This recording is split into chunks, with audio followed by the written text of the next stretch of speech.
Bitcoin's creator, Satoshi Nakamoto, is probably this unknown Australian genius, blares the headline at Wired.com. And for those who haven't seen this report posted up yesterday, they do claim to have found, or at least tentatively, maybe kind of could have found, the creator of Bitcoin, the mysterious Satoshi Nakamoto, and he is a 44-year-old Australian entrepreneur named Craig Stephen Wright, or so they are alleging. And, well, the report is quite detailed, and let's take it with a huge grain of salt for anyone who remembers Newsweek's debacle where they claimed to have found maybe this is Satoshi Nakamoto, and it turned out not to be him at all.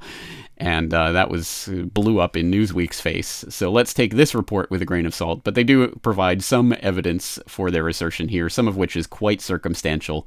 An August 2008 post on his blog, months before the November 2008 introduction of the Bitcoin white paper on a cryptography mailing list, announcing that there would be a cryptocurrency paper using triple entry accounting forthcoming. So that's a pretty tentative, circumstantial piece of evidence. More to the blog post, using a P2P public key, which was apparently linked to Satoshi Nakamoto when they checked the database of the MIT server where the key was stored. It was associated with an email address that was one letter different than the address that was used by Nakamoto to post the white paper to the cryptography mailing list. They have some other pieces of the puzzle here, like a deleted blog entry announcing the release of Bitcoin. Bitcoin is going live tomorrow. This is decentralized. We'll try it until it works. Interestingly posted on 10th of January 2009, but Bitcoin actually went live on the 9th of January. But that's 9th of January Eastern Standard Time in the United States. And if he was in Australia, then the time zones might make account for that difference. And all of this kind of, legwork that has been done to try to see if this guy is associated. And there's a good case to be made, but again, I'll let you read through that and come to your own conclusion whether this is in fact Satoshi Nakamoto. But regardless, whoever he is, he's just had his home raided by Australian police, his home and his office. Bitcoin creator identified by Wired has Australian home 4 hours after the Wired report appears. The Australian Federal Police are raiding his home and his office, but according to the AFP, their presence at Mr. Wright's property is not associated with the media reporting overnight about Bitcoins. Yeah, sure, just out of the blue, let's raid this guy.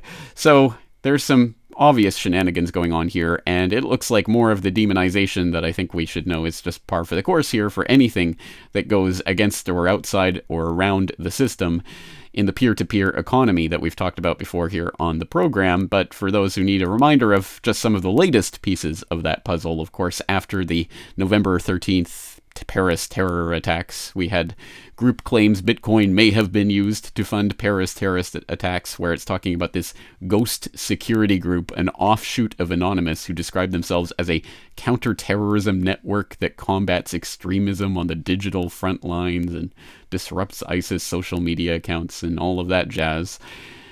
Basically talking about how they had detected several indications of an impending attack prior to Friday's multiple terrorist strikes across Paris, but I guess they didn't bother to warn anyone about that. And then they go on more generally to say the Islamic State uses cryptocurrencies as a form of income to fund their ongoing operations, and we have managed to uncover several Bitcoin addresses used by them. We've uncovered their accounts and shut them down, and blah, blah, blah. A lot of fear-mongering, Bitcoin, terrorism.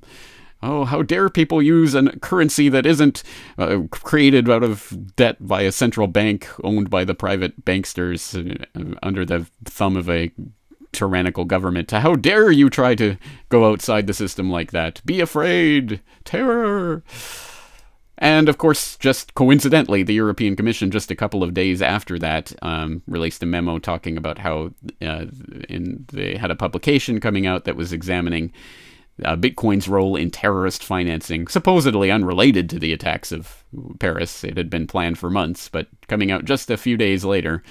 Again, Bitcoin terror, Bitcoin terror, Bitcoin terror. It doesn't really matter that the Bitcoin, Paris, and terrorism reporting got a lot of facts wrong, as this Coindesk.com article points out and goes through some of the actual details of these supposed linkages, including the director of FinCEN, the U.S. Treasury's Financial Crime Enforcement Network, Jennifer Shansky-Calvary, who said there has been public reporting of connections of ISIL promoting the use of Bitcoin and virtual currencies as a means of moving and raising funds, But I think we are also very focused on the traditional means of moving funds. So I think we need to keep our focus on both areas.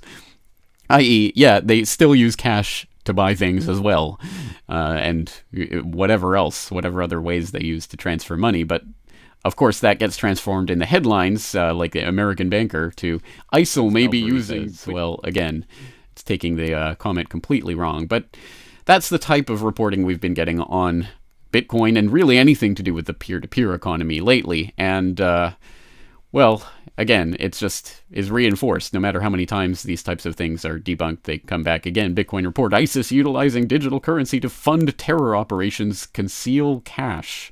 Whatever that means, conceal cash, yes.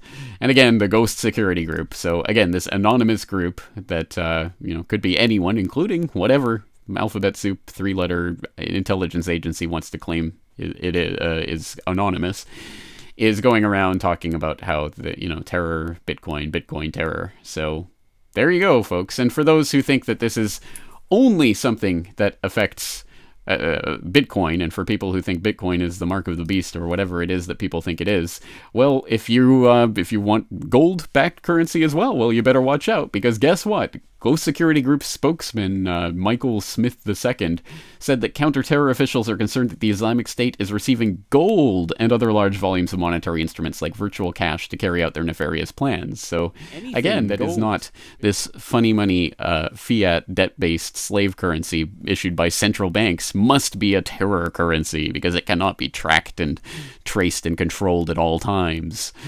So the narrative, of course, once again, freedom, terrible freedom. We must stamp it out. We must have total control over every interaction. We must see everything that happens. We must have total control over it. Otherwise, terror.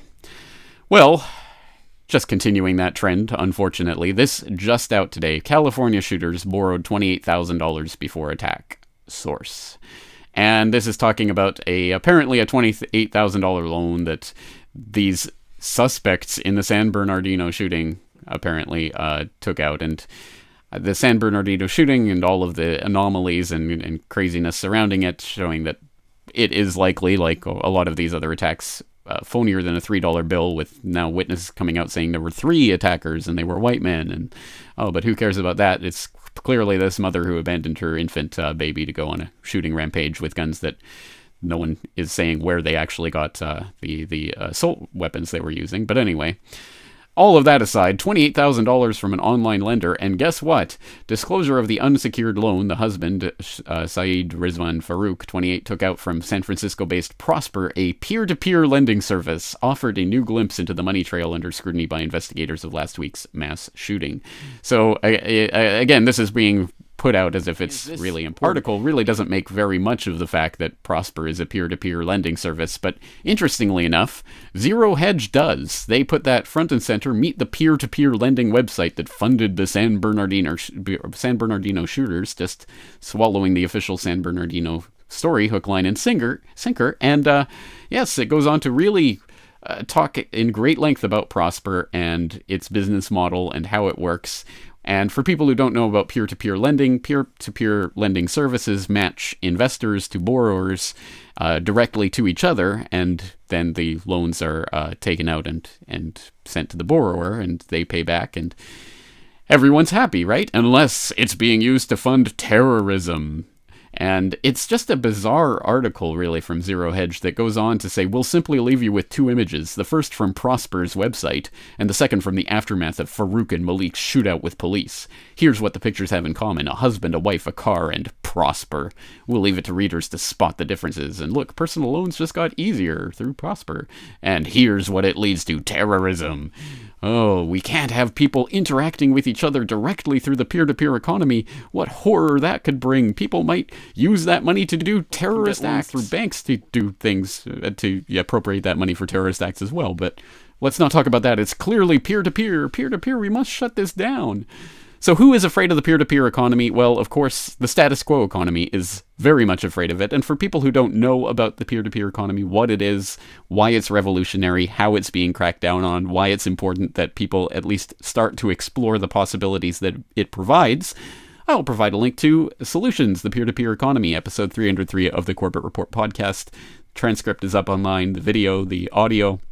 So I hope you will go and check that out, because again, I think this is an extremely important concept that, at least right now, at this brief window of opportunity, is feasible. The idea of people actually free individual human beings interacting freely with each other across vast distances, coming together to transact and interact directly without the need for central banks and governments and regulators. Can you imagine? Oh, freedom, terrible freedom, terror, Bitcoin, peer-to-peer lending, be afraid. This is what it looks like. Oh, death, carnage. Don't give in to the fear. Don't give in to the hype. Just go and check the facts for yourselves. All of these articles and all of the information will be linked up in the show notes as always. That's it for today. James Corbett, CorbettReport.com.